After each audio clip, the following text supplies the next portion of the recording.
Hello students, this is the lecture regarding discussion of the summary of the first chapter, that is matter in our surroundings, and also in this lecture we will discuss the exercise of this chapter. And in text questions, that means questions which are given inside this chapter that you have to solve on your own. In case you have any doubt, you can ask me anytime. Now I hope कि आपको जो भी इस chapter से related YouTube links provide किए गए थे या फिर वर्कशीट्स दी गई थी, you all have gone through that. आपने चैप्टर थॉरोली पढ़ा है. इसमें जो भी कंसेप्ट्स अंडरलाइंग हैं, दैट मीन्स चाहे वो inter conversion of states of matter हो या इंटरमोलिकुलर फोर्सेस ऑफ अट्रैक्शन हो या फिर characteristics of different states of matter हो या इवेपोरेशन हो, जो भी कंसेप्ट्स हैं, आई होप कि आपने वो सब अच्छे से समझने की कोशिश की है और उसी के हिसाब से आपने वर्कशीट सॉल्व की है. Although all of you have not responded me positively in the worksheets, but still most of you have done very well, so I applaud them all. Now first here we will discuss the summary of this chapter, and after that we will discuss the exercise. So first point, what is written here in the summary is matter is made up of small particles. ठीक है, आपको matter का physical nature जो है आपने इस chapter में पढ़ा होगा इन द इंट्रोडक्टरी पार्ट की. मैटर जो होते हैं वो स्मॉल पार्टिकल से बने होते हैं. ठीक है ना. ये जो स्मॉल पार्टिकल्स होते हैं, इसमें क्या होते हैं, बीच में स्पेसेस भी होते हैं जो आप फर्दर पढ़ोगे दूसरे पॉइंट्स में. ठीक है ना. तो जब भी बच्चे मैटर के जो भी पार्टिकल्स होते हैं उसके बीच में जो इंटरमॉलिकुलर स्पेसेस होते हैं तो वो डिफरेंट स्टेट्स में डिफर कर सकते हैं. Now here you can see that matter exist in 3 states, that is solid, liquid and gas. So forces of attraction differs in all these 3 states. First, you can see that forces of attraction between the particles are maximum in solids, intermediate in liquids, and minimum in gases. It means force of attraction जो होता है particles के बीच में वो solid में सबसे ज़्यादा होते हैं, because solid जो होते हैं उसमें particles densely packed होते हैं, they are very close to each other. तो इसमें पार्टिकल्स एक दूसरे को एकदम अच्छे से अट्रैक्ट करके एकदम अच्छे से बाइंड करके रहते हैं. जो लिक्विड्स होते हैं इंटरमीडिएट यानी सॉलिड से, उसमें इंटरमॉलिकुलर फोर्स ऑफ अट्रैक्शन जो होता है वो थोड़ा सा कम होता है, बट गैस से ज़्यादा होता है, इसलिए हम उसके लिए इंटरमीडिएट टर्म यूज़ करते हैं. और गैसेस में तो मिनिमम होता है, बिकॉज गैसेस में पार्टिकल्स जो होते हैं they are very far away from each other, तो उसमें पार्टिकल्स के बीच में फोर्स ऑफ अट्रैक्शन काफ़ी दूर कम होता है. Next point is the spaces in between the constituent particles and kinetic energy of particles are minimum in the case of solids, intermediate in liquids and maximum in gases. It means कि जो spaces होते हैं particles के बीच में, ठीक है, जो particles के बीच में स्पेसेस होते हैं बच्चे, हम उनको बोलते हैं इंटरमॉलिकुलर स्पेस. ठीक है. तो जो इंटरमॉलिकुलर स्पेस होता है और जो काइनेटिक एनर्जी होती है पार्टिकल्स की, वो सॉलिड में क्या होती है, मिनिमम होती है, यानी सबसे कम होती है. लिक्विड्स में सॉलिड्स के कंपैरिजन में थोड़ी ज़्यादा होती है, बट गैस से कम होती है. And maximum in gases. Gases में जो इंटरमॉलिकुलर स्पेसेस होते हैं और जो काइनेटिक एनर्जी होती है वो सबसे ज़्यादा होते हैं. ये जो इंटरमॉलिकुलर फोर्स ऑफ अट्रैक्शन वाली चीज़ है, ये इंटरमॉलिकुलर स्पेस वाली चीज़ है, ये आपको अच्छे से समझना है, बिकॉज इस पे बेस्ड बहुत सारे क्वेश्चंस होंगे जो आपको विद रीजंस जस्टिफाई करने होंगे. Next is The arrangement of particles is most ordered in the case of solids. ठीक है. सॉलिड के केस में जो अरेंजमेंट ऑफ पार्टिकल होते हैं वो काफ़ी ज़्यादा ऑर्डर्ड होते हैं, बिकॉज उसमें पार्टिकल्स क्लोजली पैक्ड होते हैं, उनके बीच में इंटरमोलिकुलर फोर्स ऑफ अट्रैक्शन ज़्यादा है, तो इसलिए वहाँ पे पार्टिकल्स होते हैं they are in definite order. ठीक है ना. Next, in the case of liquids layers of particles can slip and slide over each other. Liquids में क्या होते हैं, पार्टिकल्स एक दूसरे के ऊपर इजीली स्लिप कर सकते हैं, स्लाइड कर सकते हैं, but in case of gases there is no order, particles can move randomly. ठीक है. गैसेस स्टेट में कोई भी ऐसा फिक्स अरेंजमेंट नहीं होता है, पार्टिकल्स इजीली इधर उधर मूव कर सकते हैं randomly. The states of matter are interconvertible, यानी मैटर के स्टेट्स जो होते हैं इंटर कन्वर्टेबल मीन्स वो एक स्टेट से दूसरे स्टेट में कन्वर्ट हो सकते हैं, जैसे आपने interconversion of states of matter के टॉपिक में पढ़ा है. So the state of matter how can they be change, they can changed be by changing temperature और प्रेशर, यानी टेम्परेचर को आप इंक्रीज कर रहे हो, प्रेशर को डिक्रीज कर रहे हो, या फिर टेम्परेचर को डिक्रीज कर रहे हो, प्रेशर को इंक्रीज कर रहे हो, उस हिसाब से आप मैटर के स्टेट्स को चेंज कर सकते हो. Now here one process is given, that is sublimation. Sublimation क्या होता है? When solid states directly change into gaseous state without going through liquid state. Normally क्या होता है, जब भी सॉलिड स्टेट का कन्वर्जन होता है तो सॉलिड्स जनरली पहले लिक्विड में कन्वर्ट होते हैं, फिर गैसियस स्टेट में. फॉर एग्जांपल, जो आप कॉमन एग्जांपल सबसे ज़्यादा ले सकते हैं, मैं उसी का एग्जांपल दूंगी. अगर आप आइस का एग्जांपल लेते हो, आइस क्या है? सॉलिड स्टेट है. सॉलिड से वो सबसे पहले क्या बनेगा? वो लिक्विड स्टेट बनेगा, यानी आइस मेल्ट होकर के पहले वाटर बनेगा, और वाटर जो होगा जब आप उसको हीट प्रोवाइड करोगे तो वो क्या बनेगा? गैसियस स्टेट बन जाएगा. ठीक है ना? तो यहाँ पे it has to undergo the liquid state. But यहाँ पे सब्लिमेशन प्रोसेस में क्या होता है? सॉलिड जो होता है डायरेक्टली गैसियस स्टेट में कन्वर्ट हो जाता है. ठीक है? इसके बहुत सारे सब्लिमेबल सब्सटेंसेस के एग्जांपल भी दिए गए हैं आपके टेक्स्ट बुक में. You must all have gone through that. Some examples are camphor is there, naphthalene is there, ammonium chloride is there.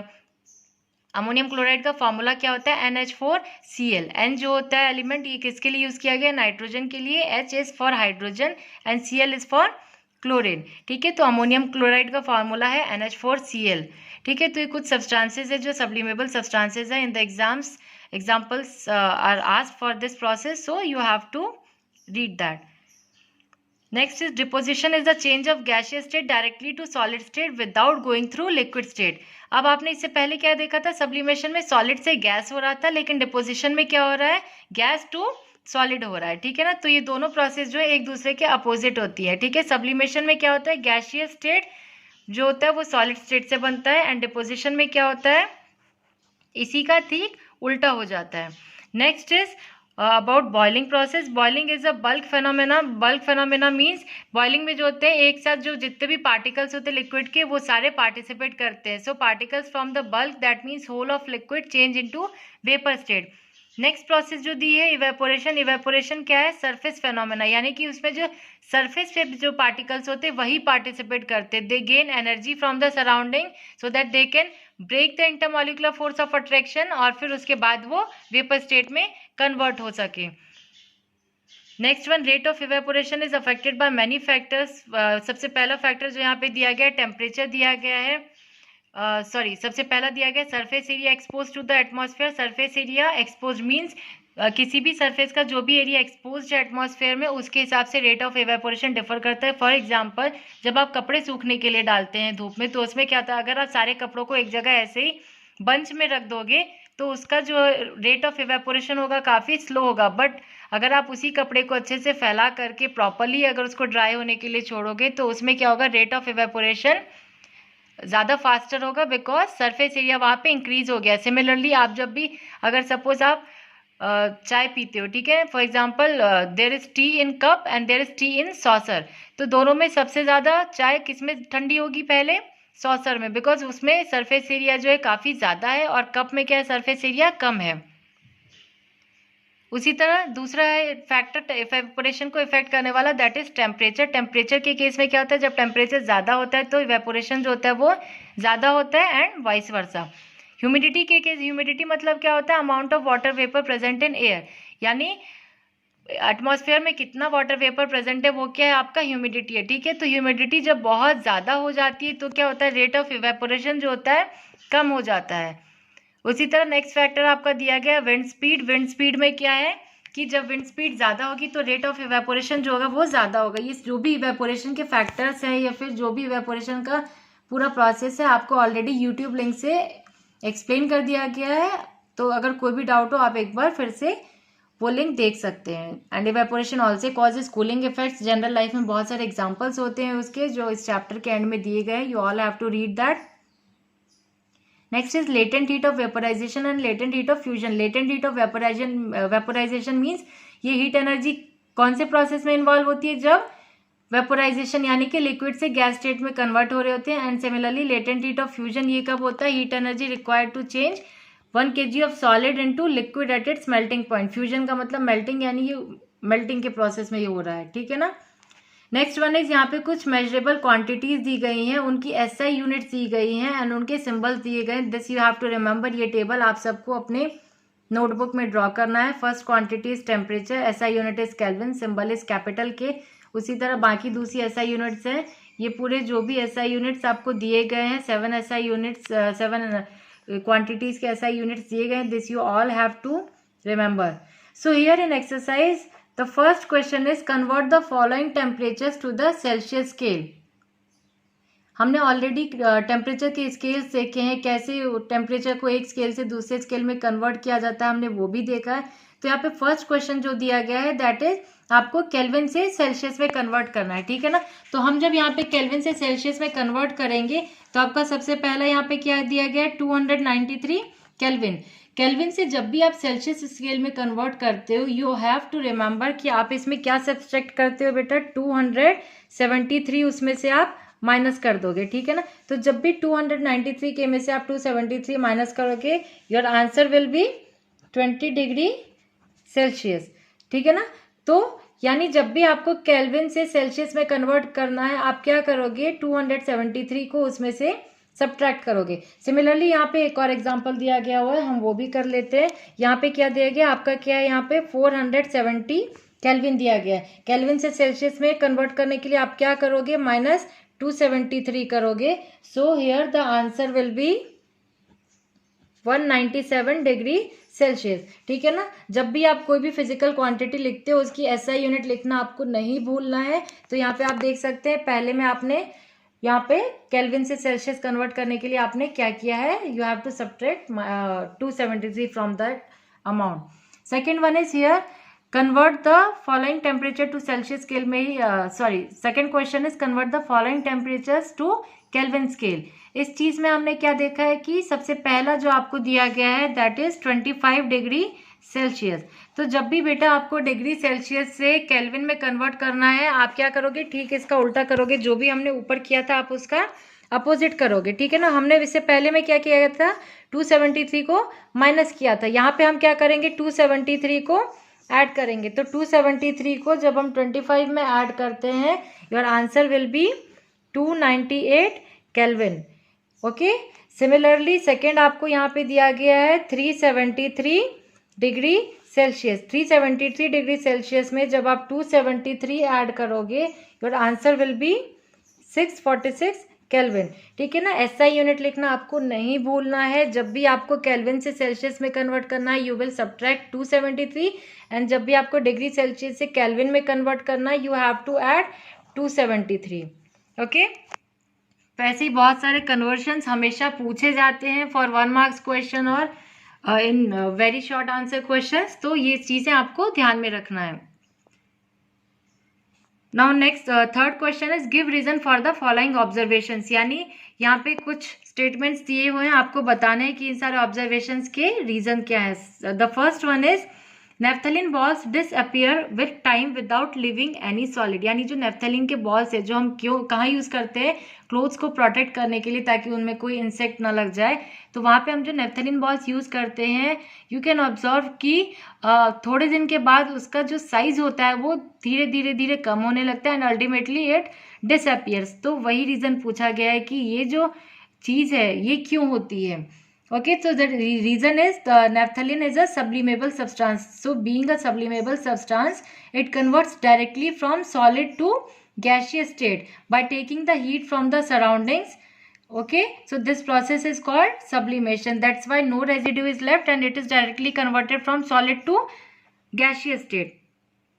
Second question जिसका रीजन मांगा गया है that is we can get the smell of perfume setting several metres away. हमें perfume की या डिओ की smell जो होती है वो कुछ दूर तक आती है, क्यों?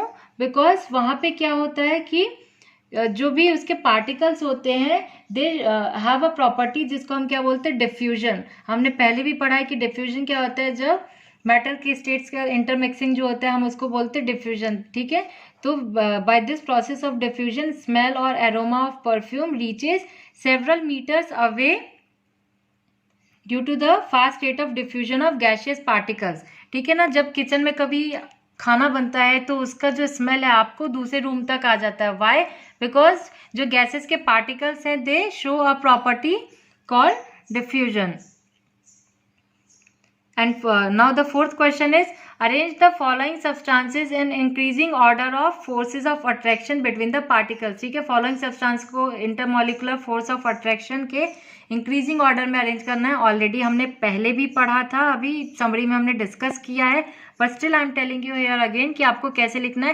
यहाँ पे 3 सब्सटेंस दिए गए हैं, water, sugar and oxygen. Water is liquid state, sugar is solid state and oxygen is gaseous state. तो आप इसमें कैसे लिखोगे? इंक्रीजिंग ऑर्डर मतलब छोटे से बड़ा, यानी इंटरमॉलिक्यूलर फोर्स किसमें कम है और उसके धीरे धीरे धीरे किसमें सबसे ज्यादा हो रहा है. तो सबसे पहला जो है इसमें क्या होगा, आपका ऑक्सीजन हो जाएगा. ऑक्सीजन जो है वो क्या है, आपका गैसियस स्टेट है. ठीक है ना, तो ऑक्सीजन जो है ये सबसे पहले आएगा. उसके बाद किसमें ज्यादा होता है, that is in water. Water क्या है आपका, लिक्विड स्टेट है. और उसके बाद सबसे ज्यादा किस में होता है intermolecular force of attraction, sugar में होता है. एंड शुगर कौन सा स्टेट का है, सॉलिड स्टेट का है. ठीक है ना, तो आप इसको इस तरह से इंक्रीजिंग ऑर्डर में अरेंज कर सकते हो. Now next question is, what is the physical state of water. ये हमने ऑलरेडी वर्कशीट में भी क्वेश्चन दिया था, बट स्टिल अगर किसी को कोई डाउट है तो आप यहाँ पे समझ सकते हो कि फिजिकल स्टेट ऑफ वाटर पूछा गया आपका 25 डिग्री सेल्सियस पे कितना होता है. 25 degree Celsius that is room temperature, उस पर वाटर का फिजिकल स्टेट क्या होगा, लिक्विड स्टेट होगा. Second one is 0 degree Celsius. 0 degree Celsius पे क्या होता है कि आपको पता है कि वो आइस का मेल्टिंग पॉइंट भी होता है. तो उस केस में क्या होता है कि क्योंकि आइस का वो ट्रांजिशन स्टेट चल रहा है कि वो सॉलिड से लिक्विड स्टेट में ट्रांसफॉर्म हो रहा है, तो हम क्या बोलते हैं कि 0 डिग्री सेल्सियस पे वो सॉलिड स्टेट में भी एग्जिस्ट करता है और लिक्विड स्टेट में भी एग्जिस्ट करता है. सिमिलरली थर्ड जो है that is 100 degree Celsius. 100 degree Celsius you all know कि वो बॉइलिंग पॉइंट होता है वाटर का. तो उस टाइम पे क्या होता है, वो लिक्विड से गैसियस स्टेट में कन्वर्ट हो रहा होता है. तो 100 डिग्री सेल्सियस पे फिर से it can exist in liquid and gaseous state both. ठीक है ना, तो दोनों हो सकते हैं इसमें. 0 डिग्री और 100 डिग्री में, 0 डिग्री में इट कैन बी सॉलिड और लिक्विड एंड 100 डिग्री में इट कैन बी लिक्विड और gaseous. Next 6th question is, give 2 reasons to justify. अभी आपको फिर से रीजंस देना है जस्टिफिकेशन के लिए. सबसे पहला यहाँ पे दिया है, water at room temperature is liquid. Okay, अब आपको पता है कि रूम टेम्परेचर पे वाटर लिक्विड होता है, तो लिक्विड की जो प्रॉपर्टीज होती है आप अगर उसको भी यहाँ पे लिख देंगे तो दैट विल बी एनफ. तो सबसे पहला लिक्विड का आप क्या प्रॉपर्टी लिख सकते हो, it has tendency to flow. Okay, water has tendency to flow. Liquid you all know कि लिक्विड में प्रॉपर्टी होती है फ्लूइडिटी की. तो पहला आप ये पॉइंट लिख सकते हो जस्टिफाई करने के लिए. Second point you can write, it takes the shape of the vessel in which it is filled. ठीक है, आप वाटर को जिस भी वेसल में रखोगे वो उसी का शेप ले लेता है, but its volume does not change. ठीक है ना, इसका मतलब उसका शेप फिक्स नहीं है बट उसका वॉल्यूम फिक्स है. ठीक है, सेकंड क्वेश्चन है, सिमिलरली एन आयरन अलमीरा is solid at room temperature. जो आयरन का अलमीरा वो सॉलिड है, तो again you will write properties of solid here. First point you can write, it has definite shape and volume, because अलमीरा एक फिक्स शेप में होता है एंड उसका एक पर्टिकुलर फिक्स वॉल्यूम होता है. And second point you can right that it is hard and rigid, because you all know कि सॉलिड की प्रॉपर्टी होती है कि वो बहुत हार्ड होते हैं and they have rigidity. Now 7th question is, why is ice at 273 Kelvin more effective in cooling than water at the same temperature. यानी 273 Kelvin यानी 0 डिग्री सेल्सियस पे आइस जो होता है उसका कूलिंग इफेक्ट काफ़ी ज़्यादा होता है एज कम्पेयर टू वाटर. ठीक है ना, अब आपको पता है जब आइस मेल्ट हो रहा है यानी कि जो फ्यूजन की प्रोसेस चल रही है, तो यहाँ पे आपका कौन सा टर्म यूज होगा, latent heat of fusion. So when ice melts it absorbs the energy equal to the latent heat of fusion from the surrounding. That's why it causes cooling more effectively than the water at the same temperature, because water does not absorb energy from the surroundings. ठीक है ना, तो इसलिए ice का जो होता है cooling effect comparatively ज़्यादा होता है. Next question is, what produces more severe Burns, boiling water और स्टीम. ठीक है ना, अभी आपको बताना है कि बॉइलिंग वाटर जो है वो ज़्यादा सिवियर बर्न कॉज करता है या फिर स्टीम कॉज करता है. अब आपको पता है कि फॉर एग्जाम्पल आप देख सकते हैं जब भी अगर वाटर बॉईल हो रहा है आप उसके ऊपर अगर हाथ ले करके जाते हो तो इट कैन बी डेंजरस, वो आपको काफ़ी ज़्यादा हर्ट कर सकता है. बिकॉज क्या होता है, जो गैसेज होते हैं, सबसे पहले देखो बच्चे एक जो कॉमन चीज़ आप यहाँ पे देख सकते हो वो ये है कि वाटर के कंपैरिजन में जो गैसियस स्टेट जो होते हैं वहाँ पे काइनेटिक एनर्जी पार्टिकल्स के पास ज़्यादा होती है, बिकॉज वहाँ पे पार्टिकल्स का रैंडम मूवमेंट काफ़ी ज़्यादा है, क्योंकि उनके बीच में इंटरमॉलिक्यूलर फोर्सेस ऑफ अट्रैक्शन कम है। दूसरी चीज़, क्योंकि ये बॉइलिंग है तो यहाँ पे लेटेंट हीट वाला कंसेप्ट फिर से इन्वॉल्व होगा। So you can say that steam causes more severe burns than boiling water, because it releases extra amount of heat, that is latent heat, which is already taken during vaporization। यानी vaporisation के time में क्या होता है, जब वो steam बन रहा होता है तो उसने हीट एब्जॉर्व किया है, तो वो जो एनर्जी एब्जॉर्व हुआ है वो अब रिलीज होती है, तो दैट्स वाई जो स्टीम होता है that causes more severe burn.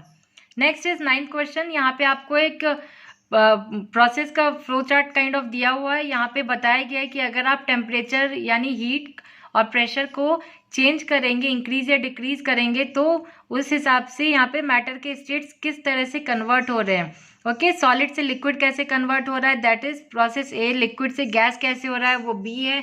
Similarly इसी तरह आपको सब प्रोसेस को यहाँ पे समझ करके A B C D E ये प्रॉपरली लेबल करना है। नाउ फर्स्ट थिंग, यहाँ पे जब सॉलिड से लिक्विड हो रहा है, आपको पता है कि वो मेल्टिंग का प्रोसेस होता है, तो ए विल बी मेल्टिंग और fusion where solid changes into liquid. Similarly जब लिक्विड से गैस बनता है तो वो वाला कौन सा प्रोसेस होता है, दैट इज इवेपोरेशन और vaporization where liquid changes into gas. So B will be vaporization और इवेपोरेशन।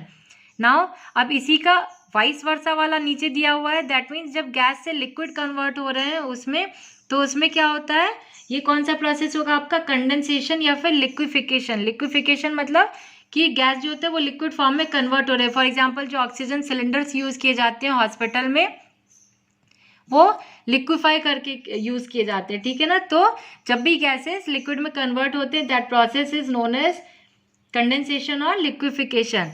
नेक्स्ट अब क्या देख रहे हो, लिक्विड से सॉलिड में कन्वर्ट हो रहे हैं, तो लिक्विड से सॉलिड में कन्वर्ट होने का जो प्रोसेस होता है, दैट मीन्स वाटर से आइस बनने वाला process. For example you can say that process is freezing और solidification where liquid changes into solid.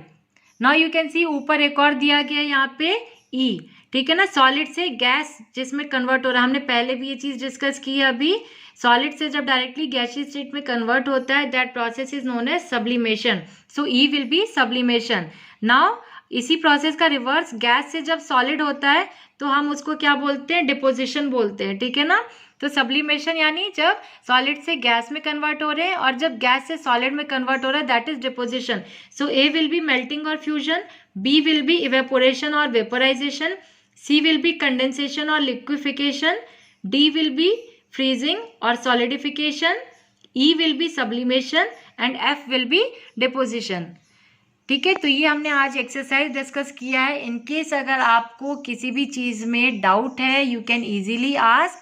Otherwise अगर इस चीज़ में सारी चीज़ें क्लियर हैं आपको, तो आप सारी वर्कशीट सॉल्व कीजिए। इस टेक्स्ट बुक में जो भी इन टेक्स्ट क्वेश्चंस दिए गए हैं वो सॉल्व कीजिए, एंड ये जो चैप्टर एंड में जो एक्सरसाइज दी गई है ये सॉल्व कीजिए। And I hope that you all will study well in this time. You will utilize this period for better understanding of all the concepts.